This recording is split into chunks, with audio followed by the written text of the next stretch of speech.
আসসালামু আলাইকুম, welcome back to Mehrij mom kitchen. কেমন আছেন সবাই? আশা করি ভালো আছেন। আল্লাহর অশেষ রহমতে আমিও ভালো আছি। বন্ধুরা, ফিরে এলাম নতুন আরও একটি রেসিপি নিয়ে। আজ আপনাদের রান্না করে দেখাবো খাসির মাংস দিয়ে মুগ ডালের ভুনা খিচুড়ি। আশা করি রেসিপিটা আপনাদের ভালো লাগবে। তো বন্ধুরা, না টেনে পুরো ভিডিও জুড়ে সাথে থাকার অনুরোধ রইল। চলুন মূল প্রিপারেশনে যাওয়া যাক। ভুনা খিচুড়ি রান্না করার জন্য এখানে 500 গ্রাম মুগ ডাল আগে থেকে ভেজে নিয়েছি, দেখেই বুঝতে পারছেন। এখন এই ডালগুলোকে খুব ভালোভাবে ধুয়ে পানি ঝরিয়ে নেব। নিয়েছি 1 কেজি খাসির মাংস। মাংসগুলো ছোটো টুকরো করে কেটে নিয়েছি। যেহেতু খাসির মাংস হাড়সহ থাকে, সেজন্য হাড় থেকে মাংসগুলো ছাড়িয়ে নিয়েছি, দেখেই বুঝতে পারছেন। এই মাংসগুলো খুব ভালোভাবে ধুয়ে পানি ঝরিয়ে নিয়েছি। এখন রান্নার মূল প্রিপারেশনে চলে যাব। ভুনা খিচুড়ি রান্না করার জন্য প্রথমে চুলে একটি প্যান বসিয়ে নিয়েছি। দিয়ে দিচ্ছি 1/2 কাপ সরিষার তেল। চাইলে আপনারা সয়াবিন তেল দিয়েও এই রান্নাটা করে নিতে পারেন, কোনো অসুবিধা নেই। তবে আমি সরিষার তেল দিয়েই রান্নাটা করে নেব। দিয়েছি 1 কাপ পেঁয়াজ কুচি। এখন পেঁয়াজগুলো নেড়েচেড়ে ভেজে নেব। পরিমাণ মতো লবণ অ্যাড করে দিয়েছি। দিয়ে দিচ্ছি কিছু আস্ত মশলা, এলাচ, দারচিনি, লং ও তেজপাতা। পেঁয়াজের সাথে নেড়েচেড়ে আস্ত মশলাটা ভেজে নেব, এতে করে খুব সুন্দর ফ্লেভার বের হবে। দেখুন বন্ধুরা, পেঁয়াজগুলো নেড়েচেড়ে ভেজে নিয়েছি। এখন এর সাথে অ্যাড করে দেব 2 টেবিল চামচ রসুন বাটা, 2 টেবিল চামচ আদা বাটা, 1 টেবিল চামচ বাদাম বাটা। এখন এই কাঁচা মশলাগুলো পেঁয়াজের সাথে নেড়েচেড়ে ভেজে নেব, এতে করে আদা রসুনের কাঁচা গন্ধটা চলে যাবে, খুব সুন্দর ফ্লেভার বের হবে। ভেজে নেওয়া হয়ে গিয়েছে। এখন এর সাথে সামান্য একটু পানি অ্যাড করে দিলাম, যেহেতু শুকনো মশলা অ্যাড করব, যাতে করে শুকনো মশলাটা পুড়ে না যায়। দিয়ে দিলাম 1 চা চামচ লাল মরিচের গুঁড়া, 2 চা চামচ হলুদ গুঁড়া, 2 চা চামচ জিরা গুঁড়া। এখন নেড়েচেড়ে মশলাটা খুব ভালোভাবে কষিয়ে নেব।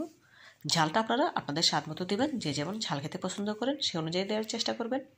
দেখুন মশলাটা খুব ভালোভাবে কষিয়ে নেওয়া হয়ে গিয়েছে, তেলটা ছেড়ে দিয়েছে, দেখেই বুঝতে পারছেন।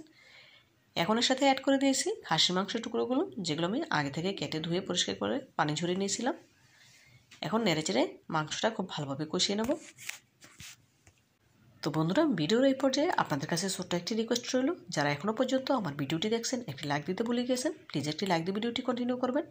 আর যে সকল বন্ধুরা আমার চ্যানেলে নতুন ভিজিট করেছেন, চাইলে চ্যানেলটি সাবস্ক্রাইব করে পাশে থাকা অল অপশনে ক্লিক করে দিতে পারেন। এতে করে যখনই কোনো নতুন ভিডিও আপলোড করবো সবার আগে আপনার কাছে পৌঁছে যাবে। এই কাজটি যারা অলরেডি করে নিয়েছেন আপনাদেরকে জানাই অসংখ্য ধন্যবাদ।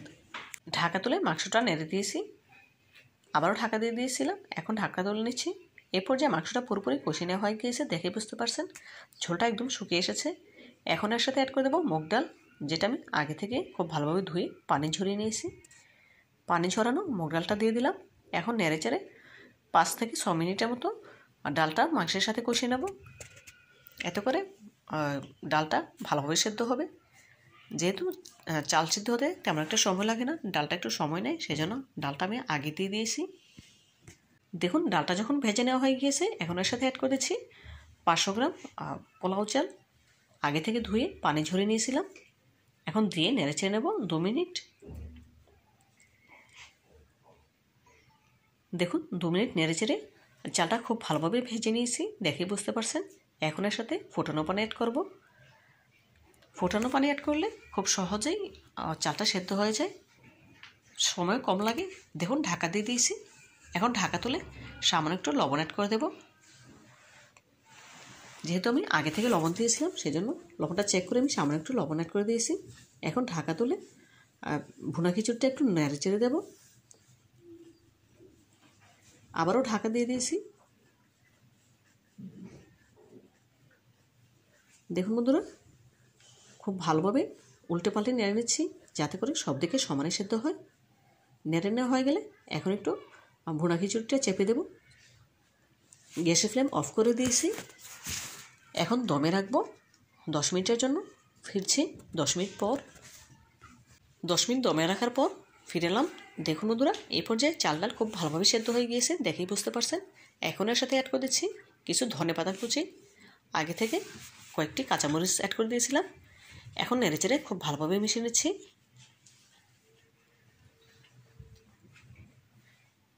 মিশিয়ে নেওয়া হয়ে গেলে এখন আবারও ঢেকে রেখে দেবো 5 মিনিটের জন্য। ফিরছি 5 মিনিট পর।